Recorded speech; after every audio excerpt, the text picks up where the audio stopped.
ધર્મના જય જયકાર સાથે ભગવાન પરશુરામજીની શોભાયાત્રા શહેરના રાજમાર્ગો પરથી પ્રસ્થાન પામી। શોભાયાત્રામાં ભગવાન પરશુરામજીના રથ સાથે અનેક ઝાંખીઓ યોજાઈ। શોભાયાત્રાના માર્ગ પર પાટણ શહેરના વિવિધ સેવાકીય સંસ્થાઓના સેવા કેમ્પોની સરાહનીય બની। પાટણ જગન્નાથ મંદિર પરિસર ખાતે ભગવાન શ્રી પરશુરામજીની 54મી રથયાત્રા મંગળવાર સવારે પૂજાપાઠ મહાઆરતી સાથે સનાતન ધર્મના જય જયકાર વચ્ચે ભક્તિ સંગીતના સુરો વચ્ચે પ્રસ્થાન પામી। શહેરના વિવિધ માર્ગો પર પરિભ્રમણ કરી નિજ મંદિર નિજ સમય સંપન્ન બની હતી। ભગવાન પરશુરામજીની શોભાયાત્રા પૂર્વ જમ્મુ કાશ્મીરમાં આતંકવાદી હુમલામાં મૃત્યુ પામેલા મૃતકોની આત્માની શાંતિ અર્થે 2 મિનિટનું મૌન પાળી શ્રદ્ધાસુમન સમર્પિત કર્યા હતા। ત્યારબાદ ભગવાન પરશુરામજીની શોભાયાત્રાની આરતીની ઉછામણી બોલવામાં આવતા ₹12,111ની બોલી પાટણના જાણીતા તબીબ ડોક્ટર કેતુલ વિનોદભાઈ જોશી પરિવારે બોલી લાહવો લીધો હતો। પાટણના ધારાસભ્ય ડોક્ટર કિરીટ પટેલ, બ્રહ્માકુમારી નીતા દીદી સહિતના મહાનુભાવ રથનું ભગવાન શ્રી પરશુરામજીના જય જયકાર વચ્ચે પ્રસ્થાન કરાવ્યું હતું। ભગવાન પરશુરામની શોભાયાત્રામાં ભગવાન પરશુરામના રથની સાથે સાથે અન્ય દેવી દેવતાઓના રથ સહિત અન્ય ઝાંખીઓ જોડાઈ હતી। રથયાત્રાના માર્ગ પર શહેરની વિવિધ સેવાકીય સંસ્થાના સેવા કેમ્પોની સેવા સરાહનીય બની રહી હતી। સવારે 8:45 કલાકે મંદિર પરિસર ખાતેથી પ્રસ્થાન પામેલ શોભાયાત્રા બપોરે 11:39 કલાકે નિજ મંદિરે પરત ફરતા શોભાયાત્રાના સમાપનની આરતી માટેની ઉછામણી બોલવામાં આવી, જે આરતી ₹5001માં નંદુભાઈ રાવલ ઉર્ફે જય ગુરુદેવ પરિવારે પ્રાપ્ત કરી હતી। ભગવાન પરશુરામજીની 54મી શોભાયાત્રાને સફળ બનાવવા શ્રી પરશુરામ રથયાત્રા સમિતિ, શ્રી જગન્નાથ મંદિર ટ્રસ્ટ અને સમસ્ત ગુજરાત બ્રહ્મ સમાજ પાટણ જિલ્લા દ્વારા જહેમત ઉઠાવી હતી। પાટણ જગન્નાથ મંદિર પરિસર ખાતેથી નીકળેલી ભગવાન પરશુરામની શોભાયાત્રામાં 18 વર્ણના લોકો જોડાયા। ભગવાન શ્રી પરશુરામના દર્શન પ્રસાદનો લાભ લઈ ધન્યતા અનુભવી હતી।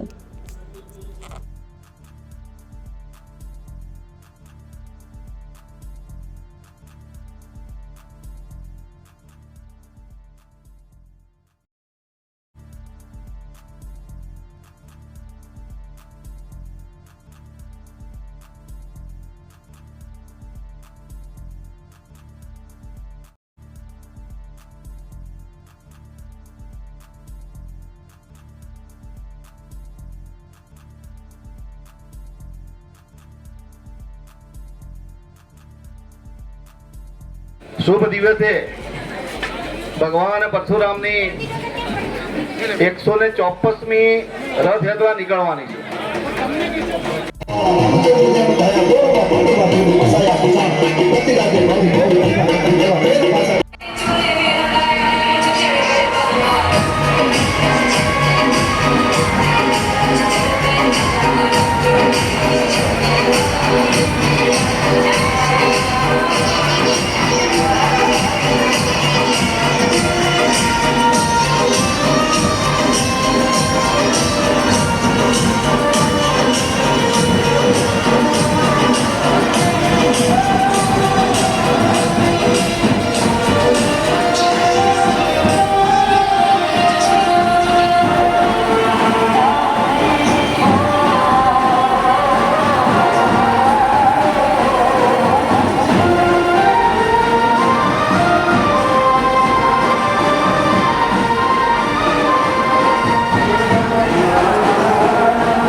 તે પહેલા કાશ્મીરની અંદર ત્રાસવાદીઓએ જે આપણા દેશના નિર્દોષ નાગરિકોની નિર્મમ હત્યા કરી તે માટે આપણે અહીંયા આરતીનો કાર્યક્રમ શરૂ થાય તે પહેલા 2 મિનિટ મૌન પાડી અને મૃતાત્માઓને હૃદયપૂર્વક શ્રદ્ધાંજલિ આપીશું.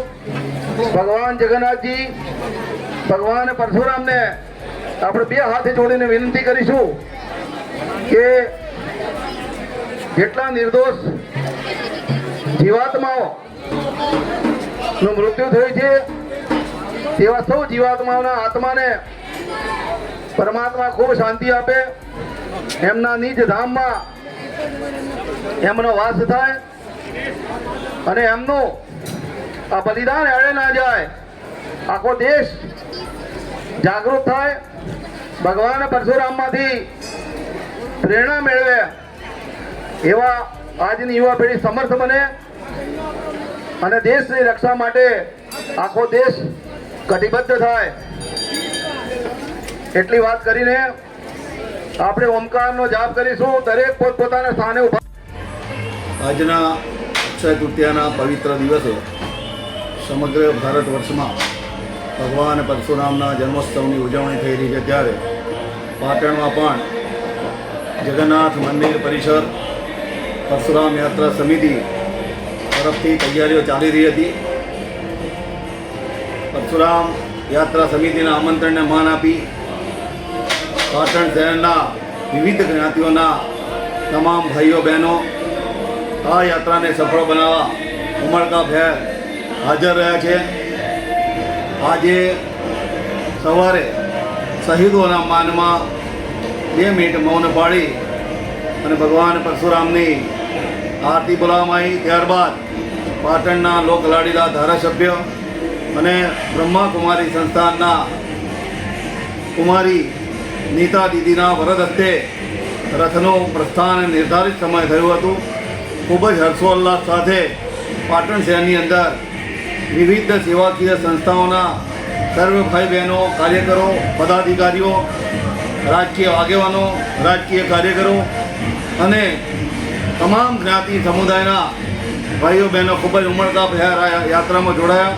અમારા આમંત્રણને માન આપી સૌને પધારેલા પાટણ શહેરના નગરજનોનો હું હૃદયપૂર્વક આભાર માનું છું અને આવી જ રીતે દરેકે દરેક કાર્યક્રમની અંદર પધારવા અપીલ કરું છું. અસ્તુ.